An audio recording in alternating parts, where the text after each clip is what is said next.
I got to tell you that I'm so proud of you for putting this podcast together. And I know it's been going on for a while, but we are in a state in this country. I mean, the feds just raised the rates again. I mean, dude, people have got to discover this podcast, How to Money.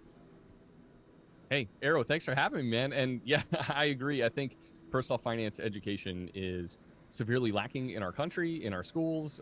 Most of our parents didn't tell us anything about money.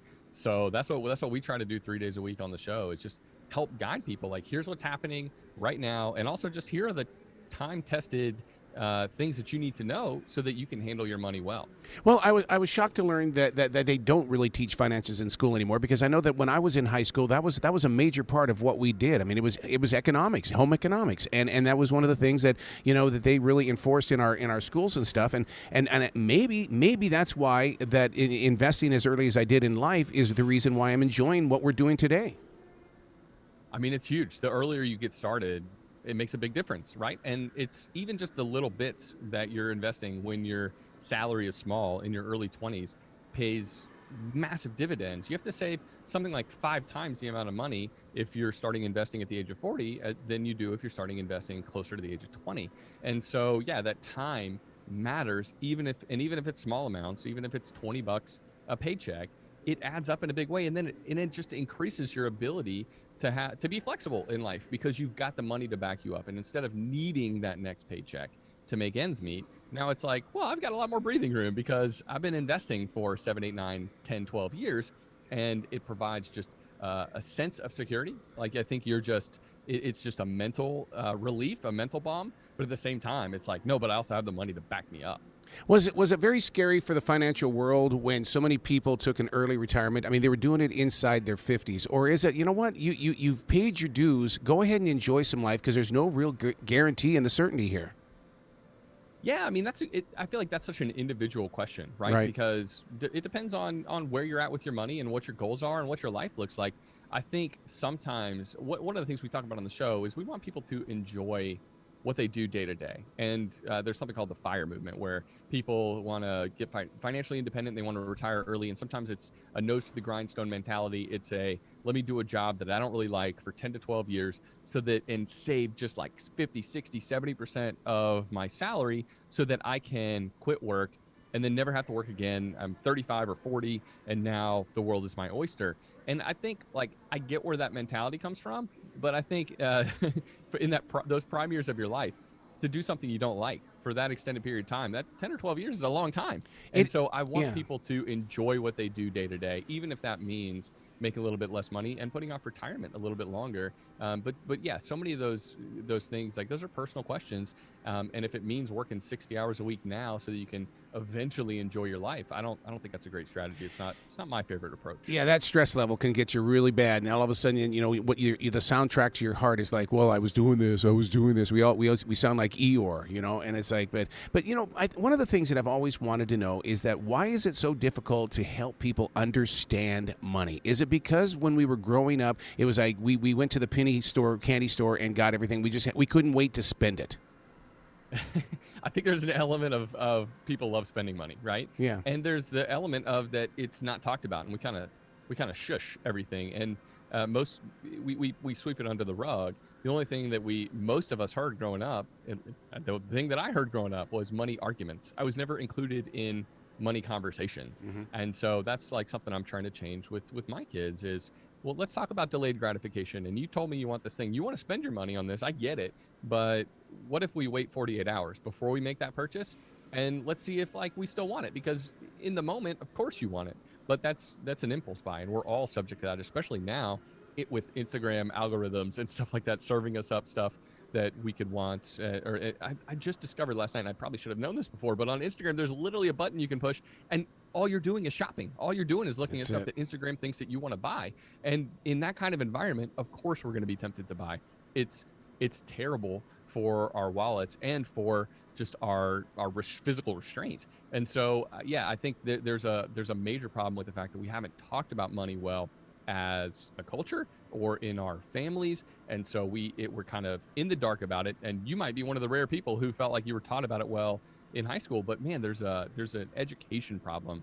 And so we just have to talk about that. And it's a long process to get good with money. It doesn't happen overnight. There's a lot to understand. The basics are really simple. Like, you could list them. One professor did this a while back on an index card, right? The most important things you need to know about money, you could write down on an index card. Yep. They're pretty simple. Yep. But then there's a lot of complexity behind it, and especially there's a lot of psychological complexity that needs to be kind of mined, because we all grow up with these money scripts based on how we were raised. And if we're not in tune with those, we're likely to let those direct how we use and think about money for the rest of our lives. And so there's a lot of that exploration that needs to happen as we're kind of learning the nuts and bolts of how to handle money too. Well, you're right about that, because I mean, money is like politics and religion. People just do not want to talk about it. It's like I would love to sit down and talk with people, and it's worked for us. But my wife has her money, and I always say, that's your business. This is my business. We'll collaborate and bring businesses together, but we'll both be, and because we both come from broken families, so therefore we wanted to have that security of having our own background and our own standing ground and stuff like that. But it has worked very well for us to treat it like a business. Yeah, and I think that's another thing too, is the different ways that you can kind of use money together as a couple, or the ways that you divide money. It can look different from couple to couple, from individual to individual. Some people, like, let's talk about budgeting. When as an individual, when you're budgeting, some people. I have one friend, she writes down everything in a physical ledger. My co-host, he literally has an Excel spreadsheet for everything he does. Me, I prefer to use Mint. I log in and I can see all my expenses in one place. Yep. And other people are helped best by software like YNAB. You need a budget, which costs a little bit of money, but it has the most behavioral help behind it. So it's kind of helping you make the right decisions so that you're eventually spending money that you made last month, not the money that you made this month. It's creating more of a gap for you and helping you save. But yeah, what it's going to look like, how it's going to shake out for individual folks is going to look different, and that's okay. But that's what we need to talk about too. Is like, hey, depending on your personality type and how good you are with numbers, you might need some sort of hyper specific budget, or you might need more of a general budget, because you're not the person who's going to literally type everything into Excel every month. And I think that's the other thing too that needs to be talked about. It's like different strokes for different folks. That's okay, but we need to be thinking about it and making proactive decisions with our money, because the reality is the more we're able to save and invest and think about our future with money, the more freedom we're buying for ourselves. The listeners need to know the name of the podcast is called How to Money, and literally I want listeners to say that 3 or 4 times in a row, because all of a sudden you're going to start getting the picture. Oh my God, they're actually one of us, and so, because so many times people will go, they'll buy stocks and mutual funds, they'll invest money, but then it's gone. Inside their heart they're going, well, I'm just giving my money away. It's not, but yes, it is doing something for you. How to Money, and you guys are very down to earth with us about this kind of subject. Yeah, well, thanks. That's the goal, because I think there has been kind of throughout history, there's kind of like an I am the guru. Please tune in and listen to me and do what I say. Right. And we try to make it a two-way conversation. There's a community around How to Money. We've got a Facebook group and stuff like that. And there's a lot of wisdom out there. And so we want to tap the hive mind as well. Like Matt and I, we've learned a lot over the years as we've kind of paid attention, read about the subject, and done a lot of different sort of investing and savings tactics, and we want to share those with our community. But the reality is we're not the smartest guys in the world. We're not even usually the smartest guys in the room. So we're doing our best to share the knowledge that we've got and have a good time doing it. And we want to make it approachable, because that is a big part of the problem. Is that so much financial advice is shaming, it's unapproachable, it's why did you buy the avocado toast, you idiots, and why aren't you thinking about your future? And when you talk to people like that, they tune you out, they move on, and they just continue being bad with their money. So the approach, I think, matters. And yeah, our approach is one of like shepherding people along, like, hey, look, we're all in this together. How do we get good with our money? Not just as individuals, but as a community. Yeah, because I mean, on one side of the world, Dave Ramsey is saying, hurry up and pay off your house, whereas my financial advisor is saying, don't do that, because that's a solid line of credit for you. What happens if something goes wrong? What's your credit going to be? Yeah, I mean, don't want to get into a fight with the great Dave, but man, yeah, we disagree on some stuff. Like I think credit cards can be used well as a tool to build credit, to gain extra rewards. We just talked with Brian Kelly, the points guy, about that on our podcast. So if you want to travel for free or or very little money, like travel rewards points are awesome. Or when you're talking about paying down your home mortgage, we just had an episode about the strategic use of debt. And the reality is, in an era of 9% inflation, almost 9% inflation, having a mortgage at 3% or even lower, like paying that off more quickly when there are other goals you could more easily achieve, when you could be investing more of your money in a down market. I prefer to point people in that direction. Most people point most people in that direction, because for a lot of folks, that is going to be in their long-term best interest. Yeah. And it's not that, I get it. There's a mental weight to debt for some people, and they're just like, I got to be done with this. I got to get it off my back. I hate debt. And so if that's, again, different strokes for different folks, if that's your personality bent, then paying off your mortgage more quickly might make most sense for you as an individual. But for most folks, if it means being able to fund, if it means you're going to spend the money that you would have paid toward the mortgage, that's a different story. Yeah. But if it means you're going to invest the money and start sticking it in your side of your 401k, inside of your Roth IRA, instead of paying down your mortgage, we would say that's a better option. Yeah.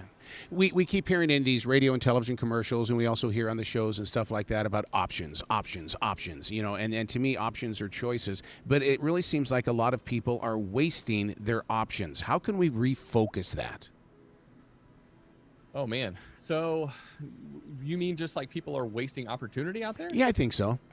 Yeah. Because, you know, people just, it's almost like they're waiting for life to catch up to them, when in reality, we should be making life. Yeah, I mean, I think that there's this, especially right now in our culture, there's this kind of belief that everything around you is like that you have been put in a place and there's not much you can do about it. And I think there is a certain amount of victim culture that we have going on in the United States. But the reality is we are all in the driver's seat of our own life. We just don't see ourselves that way most of the time. We see life happening to us as opposed to us happening to life. And so I think that's a mindset shift that needs to happen, especially when we're talking about getting your money together and getting better with your money. And so you have to believe that that you have agency and that you can make a different choice and that can impact your future. And if you don't believe that, then it's going to be really hard to actually make positive changes with your money. You're probably going to be resigned to continuing to do things the way you've been doing them. So yeah, I do think it's a really important part of it. Changing your mindset. Realize that we did an episode a while back about grit, and Angela Duckworth is a psychology professor, and she talks about how grit is literally like the number one thing that determines how far people go in life. And I think that's true. I think there's a lot said to that. And I think there are ways that you can build up grit in your life, become a grittier person who slogs through hardship, who takes those financial setbacks that happen, but you continue to press ahead. There's a way to do that. And so I think that's really important, is that you have to kind of shift that mindset, not realizing that, yeah, bad things happen. Yeah, emergencies happen. That's why you got that emergency fund. But you can continue pressing ahead and making progress despite setbacks that might occur, and despite maybe ways in which you started behind other people, like you didn't have the same advantages. But there was a recent study too about second generation immigrants, and the New York Times had a great article about this. Second generation immigrants are the most financially successful Americans. And so whether we're talking, no matter what country they come from, when you look at the data, there's something about the hunger and the dedication and the grit that second generation immigrants have. And so we could all stand to learn from them and add some more of those elements of how they approach life into our own. That, boy, you bring up some memories in my heart right there, buddy, because, I mean, that's one of those things. I mean, I came from an extremely poor family, and then people always ask me, you know, why do I do this? Why do I do this? I said, because I don't want to go back there. And Yeah. you're right. I mean, because you know, I find my focus, and then part of that focus is knowing where I don't want to grow. The name of the podcast is How to Money. We live in this age right now where it seems like, you know, we've got this shadow, this recession shadow hanging over our head, and then we hear that the stock market has fallen 1,000 points. My God. I mean, it's like every time we take a step, we don't want to, you know, it's like I got to go spend some money because I got to feel good. Oh yeah, no, that's a real problem, right? It's when you pay too much attention to the news, you're liable to make short-term moves based on emotion, and that's one of the things we talk about is just tuning out the news. Like, don't pay as much attention, because we want to be long-term investors. We think it's important to invest for not just a year or two from now, but for 10 or 20 years from now. And if you have that mentality, who cares that the stock market dropped 4% in one day last week? Like, it doesn't matter to you. And in fact, it actually represents potentially more of a buying opportunity. So instead of letting it get you down and be like, oh, that derailed my progress, as you're tracking your progress, as you continue to invest, you're gonna see you're gonna see that your net worth is growing over the years, even if in a given month or year your net worth is down somewhat. The continuing to do the right things over and over and over, which means contributing a certain percentage of your paycheck to your 401k, getting that company match, setting aside money in a Roth IRA, right, for your future, and investing in something super simple, easy to understand, like a total stock market fund or an S&P 500 fund. If you're doing that with regularity, success is going to happen to you. It's based on those little moves that you make. And who cares, again, that the narrative is, oh, doom and gloom, or that the stock market's doing this or that, and it's down 18% over so far this year, and we're on the track for the worst year on record. Like, these are good things actually for long-term investors. You just kind of have to reframe it. Talk about a mental shift. We need a mental shift in the way we think about these headlines, and we can honestly probably all stand to pay attention to them a little bit less than we do. What about the housing situation that we've got right now, where in my neighborhood houses are selling astronomically high? I mean, first of all, is that not going to affect our taxes? And second of all, I mean, how can we get new home buyers to even invest if they can't afford? Yeah, no, housing affordability is a real problem, but I do think that we're in for a shift on that, and so the economy goes through cycles. And when you think about how cheap homes were in 2009, 10, and 11, and how low interest rates were, like that, that was a once in a lifetime sort of thing. But we've seen home prices climb as rates have been kind of kept artificially low. But now that rates are climbing, I think we're going to start to see a correction, which is a good thing for first-time home buyers, or for people out there who want to own a home and haven't been able to. So yeah, that's something to pay attention to. But you're right too. You mentioned taxes as your home value goes up. That's something to pay attention to. If you live in a state where the property taxes are high and you can challenge that assessment, that's something that you should look into also, because you might be paying an extra hundreds or more dollars every single year to your local state government for property taxes, when you could easily challenge those and get them reduced. And you can do it yourself for free. You can hire a lawyer typically to do that, but that's something that you as a consumer, as an individual, can do. You can challenge that tax assessment, and you can get a lot of that money, claw a lot of that money back into your life.